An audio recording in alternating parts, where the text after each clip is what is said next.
The station floated in the darkness of space like a silver crown. It was massive, larger than any city on Earth, and it spun slowly around the pale green moon below. This was the heart of the Galactic Council, where 47 species made decisions that shaped the future of 1,000 worlds. And today, for the first time in history, a human would speak in its great hall.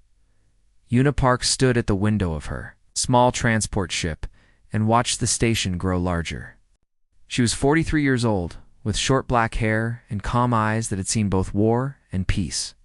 Behind her, Lieutenant Seo Kahan checked his uniform for the 5th time. He was younger, maybe 30, with the careful movements of a soldier who expected trouble. "Stop fidgeting," Una said without turning around. "They can smell fear." "I'm not afraid," Seok replied. "I'm cautious. There's a difference." Una smiled at her own reflection in the glass. "Good answer." Transport docked with a soft thump. The airlock opened, and cold air rushed in. It smelled strange, like metal, and something sweet that Una could not name. 2 guards waited for them. They were tall creatures with gray skin and 4 arms, their faces flat and expressionless. They said nothing, only turned and walked, expecting the humans to follow. The hallways of the station were busy. Dozens of species moved past them, some walking, some floating, some crawling on walls.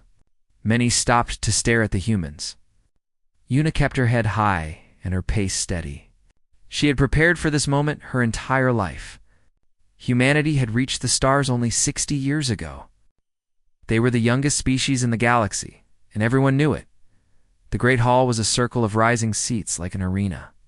Representatives from every council species sat in their designated places, watching as Una walked to the center platform.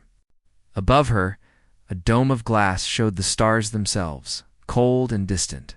She felt very small. "You may speak," said a voice. Una looked up. The speaker was Keth, High Arbiter of the Dominion. He was ancient. His scales faded to pale yellow, his eyes like black stones. The Dominion was the oldest and most powerful species in the Council. What Keth said, others usually followed. "Thank you, High Arbiter," Una said. Her voice was steady. "I come representing Earth and all human colonies. We seek peace. We seek friendship. We wish to join this council as associate members, to trade with your worlds and learn from your wisdom." Silence.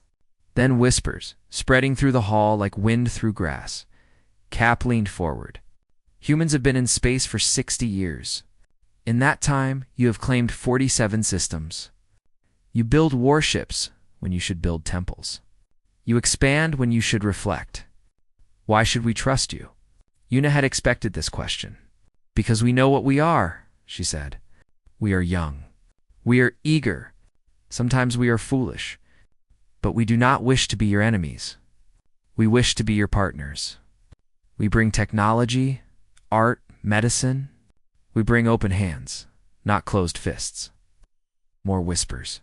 Some of the representatives seemed interested. Others seemed doubtful. A few seemed afraid stood behind Una, watching everything.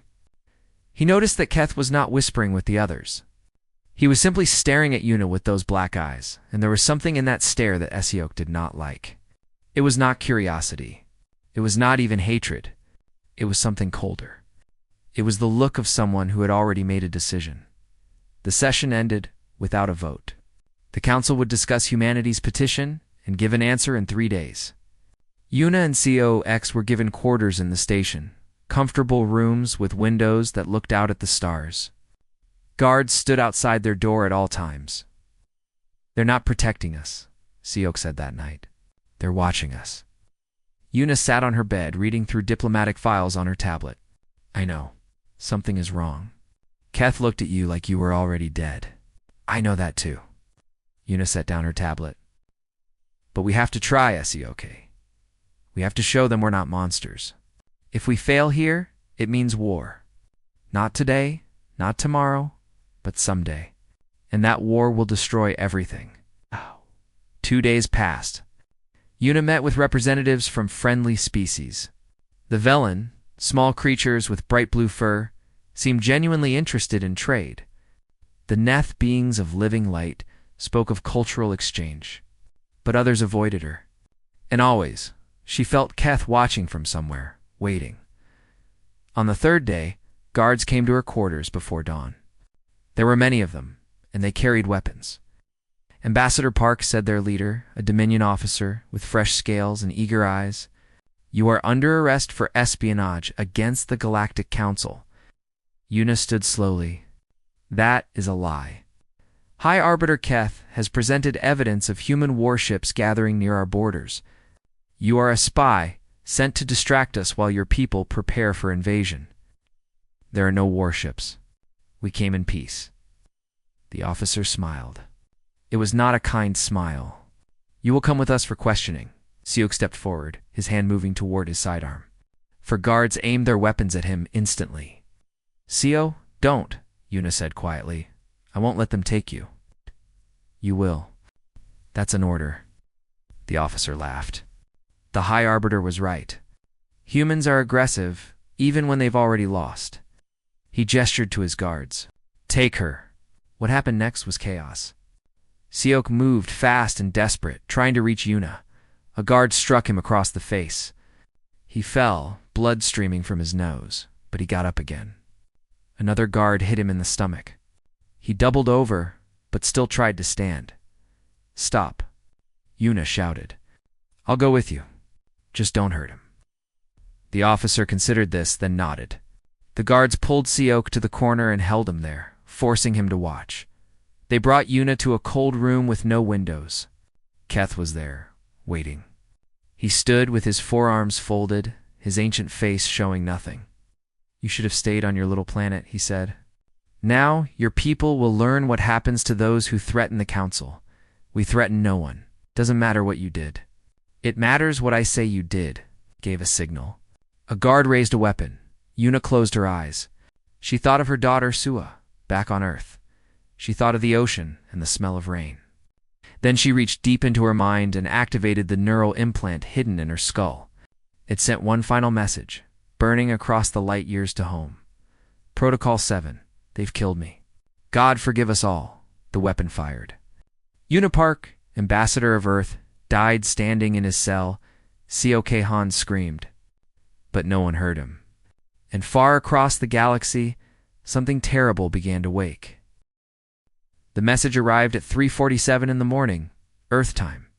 It came as a whisper of data, traveling faster than light through the relay stations that humanity had built across the stars.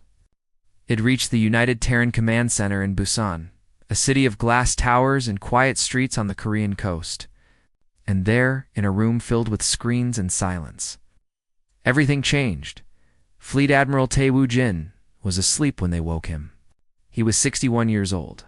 A man who had spent his entire life preparing for a war he hoped would never come. His hair was gray, his face lined with years of worry, but his eyes were sharp and clear. When his aide handed him the tablet with the decoded message, those eyes went dark. "Protocol 7. They've killed me. God forgive us all." He read it 3 times. Then he sat down heavily in his chair and stared at the wall. His aide asked, "What does it mean?" "It means," Jin said slowly, "that Ambassador Park is dead. It means the council has murdered our voice of peace." He looked up. "Wake everyone. Emergency council. Now." Within an hour, the highest leaders of humanity gathered in the war room. They came in person or by hologram, their faces grim. Defense Minister Hannah Choi arrived first. A woman in her 50s with iron gray hair and the posture of someone who carried heavy weights.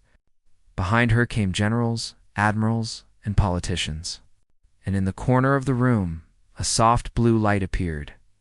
This was a EGIS, the strategic AI that helped command Earth's military forces. "You've all received the message," Admiral Jin said. He stood at the head of the table, his hands flat on its surface. Ambassador Park activated Protocol 7 before her death. "According to our laws, this means one thing. War," Minister Choi said quietly. "Yes, war." A general named Byung-ho raised his hand. "With respect, Admiral, are we certain this is real? Could the message be fake? A trick?" "We verified the neural signature. It's genuine." Ambassador Park transmitted this message with her dying thought. Jin's voice cracked slightly, but he controlled it. She knew what she was doing. She knew what it would mean. The room was silent. Protocol 7 was humanity's darkest secret. It had been created 100 years ago, when the first explorers discovered that the galaxy was full of ancient and powerful species. The founders of the Terran government had asked a simple question. What if those species decided to destroy us? What if they attacked without warning, without mercy? The answer was Protocol 7. If humanity's representative was murdered during a peace mission, it would be treated as an act of war against all human beings, and the response would be total, complete, final. We have always hoped this day would never come, Minister Choi said. But we've prepared for it. The Omega Fleet is ready. The Omega Fleet is a legend, someone muttered. Most people think it doesn't exist. It exists. Admiral Jin pressed a button, and a hologram appeared above the table. It showed a fleet of warships hidden inside an asteroid field, their hulls dark and angular, their weapons massive. 200 vessels. Built in secret over 40 years. Each one carries enough firepower to glass a continent. The room stared at the image. These were not the sleek exploration vessels that humanity showed to the galaxy. These were weapons of extinction. If we use these, Byung-ho said, there's no going back.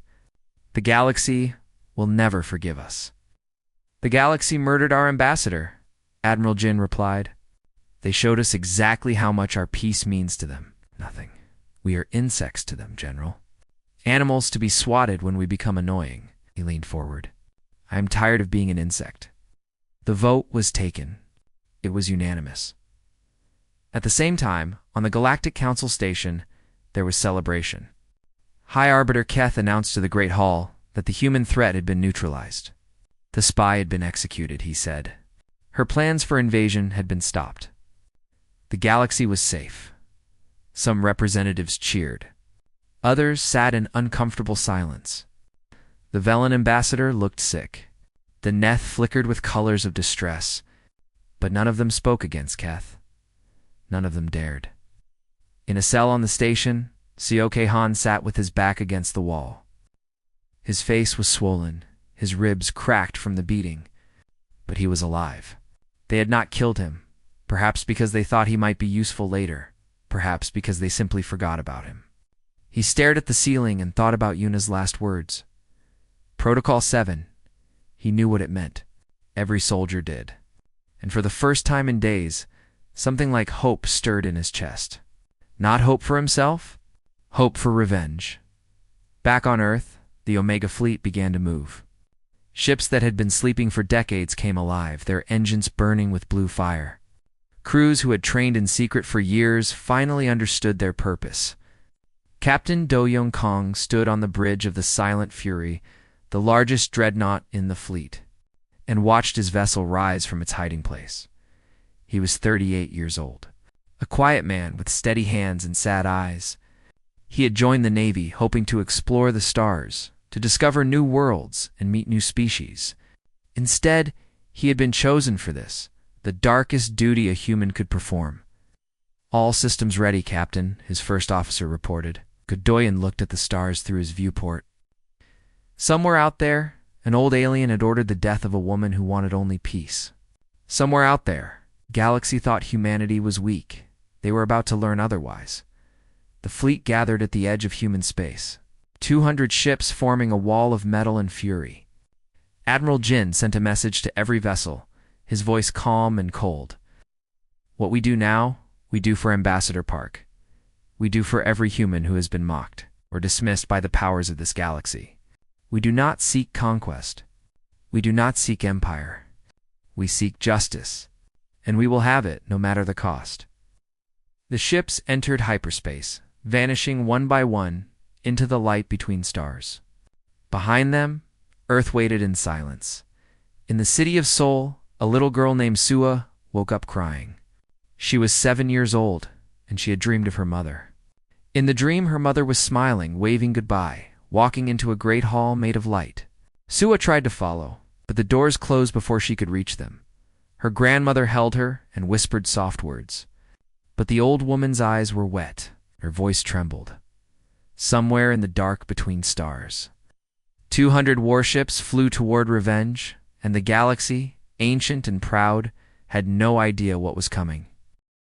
The Dominion homeworld was called Vareth.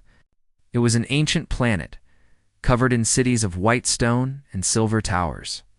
3 billion souls lived there, going about their daily lives under a pale yellow sun. They had no warning. They had no chance to run. The Omega fleet emerged from hyperspace like ghosts appearing from shadow. One moment the sky was empty, the next it was filled with dark shapes. 200 ships spreading across the horizon like a storm of metal. Alarms screamed across the planet. Defense stations powered up their weapons. But it was already too late. Admiral Jin's voice echoed across all frequencies, broadcast in every language the galaxy knew. You murdered our voice of peace. Now hear our voice of war. The battle began. Captain Doyan Kong stood on the bridge of the Silent Fury, watching the chaos unfold through his view screen. Enemy ships were scrambling to intercept the human fleet, but they were scattered and confused. The Council had never imagined that humanity could strike this far, this fast. Their defenses were built around borders that no longer mattered. Target the orbital platforms first, Doyan ordered. Clear the sky. The Silent Fury's weapons fired. Gravity pulse cannons, humanity's newest creation, sent invisible waves of force across space. They did not burn or explode. They crushed. An enemy cruiser folded in on itself like paper, its hull crumpling as if squeezed by a giant hand. Another ship simply broke apart, its crew dead before they understood what was happening. Around the Silent Fury, other human ships joined the attack. Swarm drones, thousands of tiny machines poured from launch bays and overwhelmed the enemy's point defense systems. Missiles streaked toward targets, some carrying explosives, others carrying something far worse. On the surface of Vareth, civilians looked up at the sky and saw fire. Ships were falling, burning, crashing into cities and fields. The sounds of explosions echoed across continents. Parents grabbed their children and ran, but there was nowhere to run. The battle was everywhere. In 2 hours, it was over. The Dominion defense fleet was destroyed. The orbital platforms were slagged, and the Omega fleet hung above Vareth like a sword waiting to fall. Doyan Kung stared at the planet below. It was beautiful in its way. The cities glittered in the sunlight. The oceans were deep green. Somewhere down there, children were crying, families were hiding, prayers were being whispered to gods who might not listen. Captain. His weapons officer spoke quietly. We have targeting solutions for the Spectre missiles. Awaiting your order, Spectre missiles. Planet crackers. Each one could bore into a world's core and destabilize it, turning mountains into lava and oceans into steam. 1 missile could kill a continent. 10 could kill a planet. The Silent Fury carried 50. Doyan's hands trembled. He had trained for this. He had accepted the duty. But now, standing on the edge of genocide, he felt something breaking inside him, sir. The weapons officer asked again. Doyan opened a channel to Admiral Jin's flagship. Admiral, this is Captain Kang. I have the planet targeted, but I need to speak with you directly. A moment of silence. Then Jin's face appeared on screen, tired and hard. What is it, Captain? Sir, there are 3 billion people on that planet. Most of them had nothing to do with Ambassador Park's death. There are children down there, innocents. If we fire the Spectres, we become the monsters they think we are. Admiral Jin was quiet for a long moment. When he spoke, his voice was like stone. Ambassador Park had a daughter. Her name is Sue. She is 7 years old. Right now, she is somewhere on Earth, waiting for her mother to come home. But her mother is never coming home, Captain. Because an old alien decided that humanity was too dangerous to let live. He leaned closer to the camera. I understand your hesitation. I share it. But weakness is what got Yuna killed. If we show mercy now, they will think we are afraid, and they will come for us again. Doyan closed his eyes. Then what are your orders, sir? Jin was silent for another long moment. Then he said something Doyan did not expect. You will give them a choice. Broadcast on all frequencies. Tell the Dominion that they have 1 hour to surrender unconditionally and deliver High Arbiter Keth to our custody. If they refuse, we fire. If they accept, we spare the planet." Doyen felt a wave of relief wash over him. "Yes, sir. Thank you, sir." "Don't thank me yet, Captain. I don't think they'll accept." The message was sent. 1 hour. Surrender or die. On Veroth, the message was received by the planetary governor, an old Dominion named Sorel. He was not a soldier, just an administrator who had spent his life managing crops and trade routes. Now he held the fate of his entire species in his trembling hands. He tried to contact High Arbiter Keth at the council station. The response came quickly, and it was not what he hoped. "Do not surrender," Keth commanded. "The humans are bluffing. They do not have the courage to destroy a world. Stand firm, and the other council species will come to your aid." "High Arbiter, please," Sorel begged. "There are 3 billion lives at stake. My children live here. My grandchildren. Surely we can negotiate. Surely we can." I said no. Keth's voice was ice. "The Dominion does not bow to lesser species. Let them fire their weapons if they dare. History will remember them as butchers, and we will be martyrs." The channel closed. Sorel sat alone in his office, surrounded by screens showing panic and fire. He thought about his grandchildren, about their small faces and their laughter. He thought about calling back Keth and begging again, but he knew it would do no good. Keth had decided, and Keth's word was law. The hour ended. On the bridge of the Silent Fury, Captain Doyon Kong received the final message from the planet below. It was simple. It was terrible. The Dominion does not surrender. Doyen looked at his weapons officer. The young man's face was pale, his hands shaking over his console. "Sir," he whispered. Duhayen thought of Ambassador Park, standing alone in a cold room, facing death with courage. He thought of Sua, waiting for a mother who would never return. He thought of the 3 billion lives below, innocents caught between alien pride and human rage. "Fire," he said. The Spectre missiles launched, streaking down toward Verith like falling stars. They pierced the atmosphere, leaving trails of fire across the sky. They struck the ground, boring deep, reaching for the heart of the world, and then the planet began to die. The ground cracked. Cities fell into chasms of fire. Oceans boiled and turned to poison. Mountains collapsed. Billions of voices cried out and were silenced. On the bridge of the Silent Fury, Doyon Kong watched it happen. He did not look away. He owed them that much, at least. When it was over, Verith was a dead rock, glowing red with the heat of its own destruction, and across the galaxy. Every species that had ever laughed at humanity suddenly stopped laughing.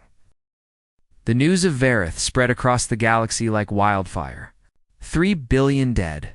An entire world turned to ash. The youngest species in the galaxy had committed the largest act of destruction in 1,000 years. On the council station, there was panic. Representatives screamed at each other in the Great Hall. Some demanded immediate war against humanity. Others begged for peace at any cost. The Velen ambassador wept openly. The Neth flickered with colors of horror and grief, and in the center of it all stood High Arbiter Keth, still proud, still unbroken. "This is what I warned you about," he shouted over the chaos. "The humans are monsters. They will not stop with Veroth. They will come for all of us unless we unite and destroy them. You brought this upon us." The Torium ambassador shouted back. She was a tall creature with feathers of deep purple, her voice sharp with fury. "You've executed their ambassador without trial. You refused to surrender when they gave you the chance. 3 billion of your own people are dead because of your pride. I did what was necessary to protect the galaxy. You murdered an innocent woman and started a war we cannot win." The Great Hall erupted into arguing. Old alliances crumbled. Species that had cooperated for centuries now accused each other of cowardice, betrayal, and stupidity. The Galactic Council, which had stood for 10,000 years, began to tear itself apart. Far away, on the planet Earth, the mood was different. There was no celebration. There was no cheering in the streets. Instead, there was a heavy silence, a weight that pressed down on every human soul. They had done something terrible. They knew it, and they would carry that knowledge forever. In the war room in Busan, Admiral Jin stood before his officers. His face was gray, his eyes hollow. He had not slept in 3 days. "The Omega Fleet has halted its advance," he said. "We are holding position at the edge of Dominion space. No further attacks will be made until I give the order." Sure. General Byung-ho asked carefully, "What are we waiting for?" "Information. Intel. I need to know exactly who was responsible for Ambassador Park's death before we decide what to do next." Lieutenant Myra Yoon was 29 years old, a naval intelligence officer with sharp eyes and a sharp mind. She had been assigned to intercept and decode council communications. For 2 weeks, she had worked without rest, reading thousands of messages, piecing together the truth. Now she stood before Admiral Jin, holding a data tablet that contained everything she had found. "Admiral," she said, "I have completed my analysis. I believe you need to see this." The information was projected onto the main screen. Messages between council representatives, secret recordings from the Great Hall, voting records from the session where Yuna's fate was decided. High Arbiter Keth presented fabricated evidence of human warships, Mira explained. The evidence was fake. "Our intelligence confirms that no such warships existed." He lied to the council. "We knew that," Jin said. "Yes, sir. But there's more." Mira changed the display. The vote to execute Ambassador Park was not unanimous. In fact, only 15 species supported it. 22 voted against. 10 abstained. The room went silent. "The majority of the council did not want this," Mira continued. "They were afraid to speak publicly against the Dominion, but privately, they opposed the execution. Some even tried to warn Ambassador Park, but their messages were blocked by Dominion security." Admiral Jin stared at the screen. His fists clenched. "You're telling me that most of the council is innocent? That this war was caused by one species, one leader?" "Yes, sir." "High Arbiter Keth and his closest supporters are responsible. The rest were either deceived or too afraid to act." Defense Minister Hannah Choi spoke from her seat at the table. "This changes things. If we continue the war, we would be punishing species that tried to help us. We would be no better than Keth. We've already destroyed a planet," someone muttered. 3 billion people. "Most of those people did not vote for Yuna's death," Myra said quietly. "They were victims of their own government, just like Ambassador Park was." The room fell into heavy silence. Everyone was thinking the same thing. They had killed billions. They could not bring them back. But they could choose what happened next. Admiral Jin walked to the window and looked out at the city below. Lights glittered in the darkness. Somewhere out there, Suo was sleeping, dreaming of a mother who would never return. "We will not become the monsters they feared," he said finally. "We have shown the galaxy our strength. Now we will show them our justice." He turned back to face his officers. "Send a message to all council species. Tell them we know the truth. Tell them we will halt our attacks immediately. But there are conditions." "What conditions, sir?" Minister Choi asked. "High Arbiter Keth and every official who voted for Ambassador Park's execution must be delivered to human custody. They will face trial for murder. If the council agrees, the war ends. If they refuse, we continue." The message was sent. On the council station, it caused a new kind of chaos. Representatives who had been afraid to act now saw an opportunity. The species that had opposed Keth began to gather in secret meetings. They whispered about survival, about justice, about ending the war before humanity destroyed everything. The Velen ambassador contacted Earth directly, promising cooperation. The Neth offered to testify against Keth at any trial. The Torium demanded that the Dominion answer for its crimes. Keth saw his allies falling away. He tried to rally support, tried to remind them that humanity was the enemy, but no one listened anymore. His own people, the survivors of Vareth who lived on colony worlds, blamed him for the destruction of their homeworld. They called him murderer. They called him fool. In the end, it was his own guards who arrested him. They came to his chambers in the middle of the night cycle. Keth was sitting alone, staring at a hologram of Vareth as it once was. Beautiful, proud, alive. He did not fight when they put him in chains. He did not speak when they led him away. The council voted unanimously to hand Keth and 14 other officials over to humanity. The war was over. Justice would be done. On Earth, Admiral Jin received the news with no expression on his face. He had won. But victory felt like ashes in his mouth. He thought of Una Park, who had wanted only peace. He thought of Vareth, burning. He thought of all the choices that had led to this moment, and all the choices that still remained. Bring them here, he said. Let them answer for what they've done. And across the galaxy, ships began to move, carrying prisoners toward a trial that would change history forever. 1 year had passed since the death of Ambassador Una Park. 1 year since the burning of Vareth. 1 year since humanity showed the galaxy that it would not be ignored. Now, in the great city of Seoul, the galaxy came to Earth. Ships from 46 species descended through the clouds. Landing at the newly built Terran Peace Center, representatives who had once looked down on humanity now walked through human streets, breathed human air, and waited for human judgment. The trial of High Arbiter Keth was about to begin. The courtroom was massive, built specifically for this moment. Screens covered every wall, broadcasting the proceedings to 100 billion viewers across the galaxy. In the center, behind a barrier of energy shields, sat Keth and 14 other Dominion officials who had voted for Yuna's execution. Admiral Tae Woo-jin, now Supreme Commander of Terran Forces, presided over the tribunal. Beside him sat judges from 12 species, chosen by their own governments to represent galactic justice. This was not a human trial alone. It was a trial for all. High Arbiter Keth, Admiral Jin began, you are charged with the murder of Ambassador Una Park, the falsification of evidence, and the provocation of war. How do you answer these charges? Keth rose slowly. He was thinner now, his scales pale, his eyes dim. Prison had not been kind to him, but his voice was still strong. I answer with pride, he said. Everything I did to protect the galaxy from your kind. Humans are a plague. You spread across the stars like disease. You consume, you destroy, you never stop. I saw what you would become, and I tried to stop it. He looked directly at Admiral Jin.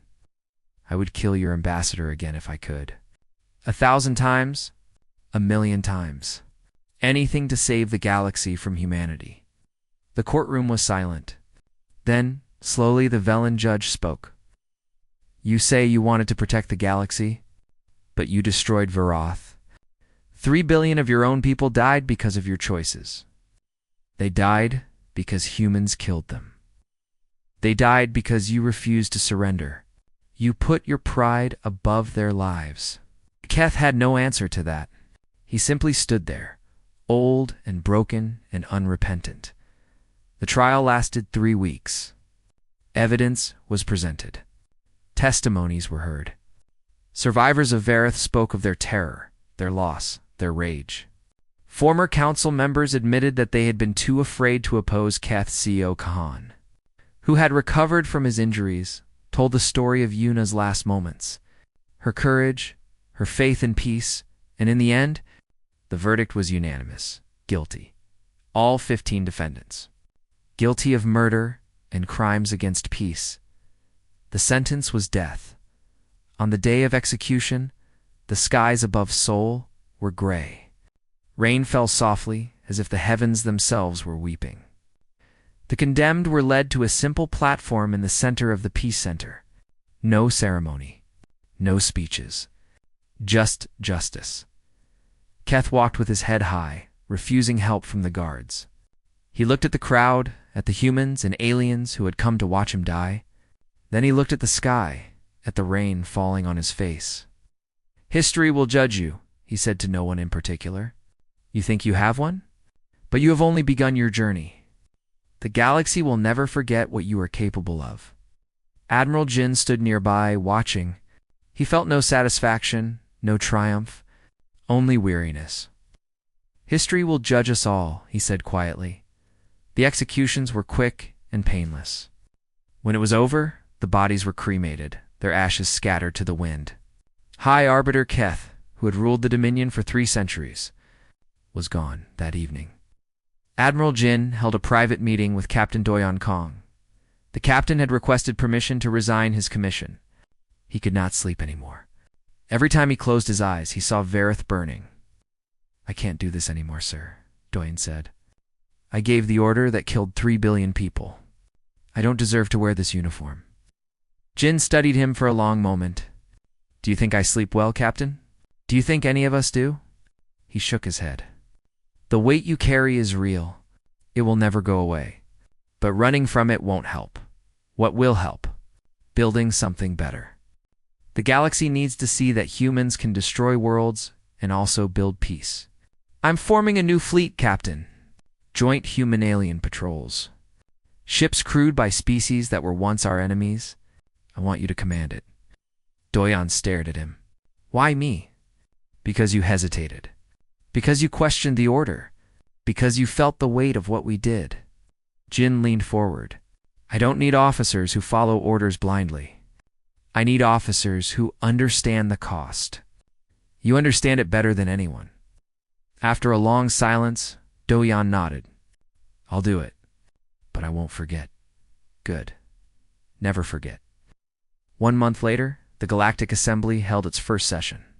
It met in a new station, built in orbit around Earth, designed by human and alien engineers working together. The old council was gone. In its place was something new, something that included humanity as an equal partner. Defense Minister Hannah Choi presented the founding document, called the New Compact.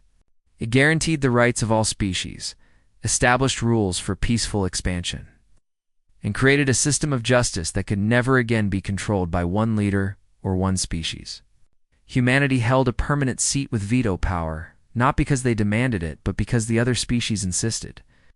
"We have seen what happens when you are provoked," the Velen representative said.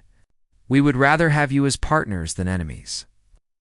On the anniversary of Yuna's death, a memorial was unveiled in Seoul. It was a simple statue. A woman standing with her hand extended, palm open, offering peace.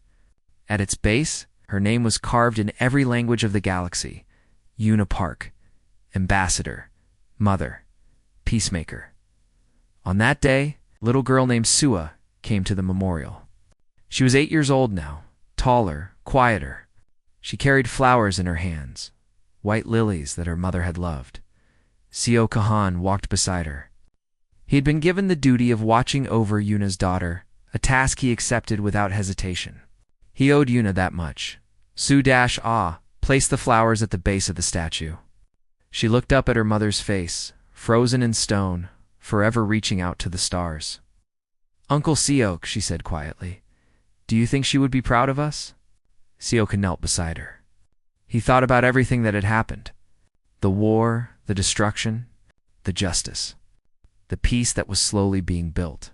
"Your mother wanted peace," he said. "She believed that we could be better than our fears. That's why we stopped, Sue. That's why we didn't burn the whole galaxy." He put his hand on her shoulder. "I think she would be proud. And I think she would tell us to keep trying." Ua nodded. She looked up at the stars, barely visible in the afternoon sky. Somewhere out there, 100 species were watching humanity. Not with contempt anymore, not with fear. With something new, respect, and maybe, someday, friendship. The galaxy had changed. Humanity had changed it. And for better or worse, nothing would ever be the same.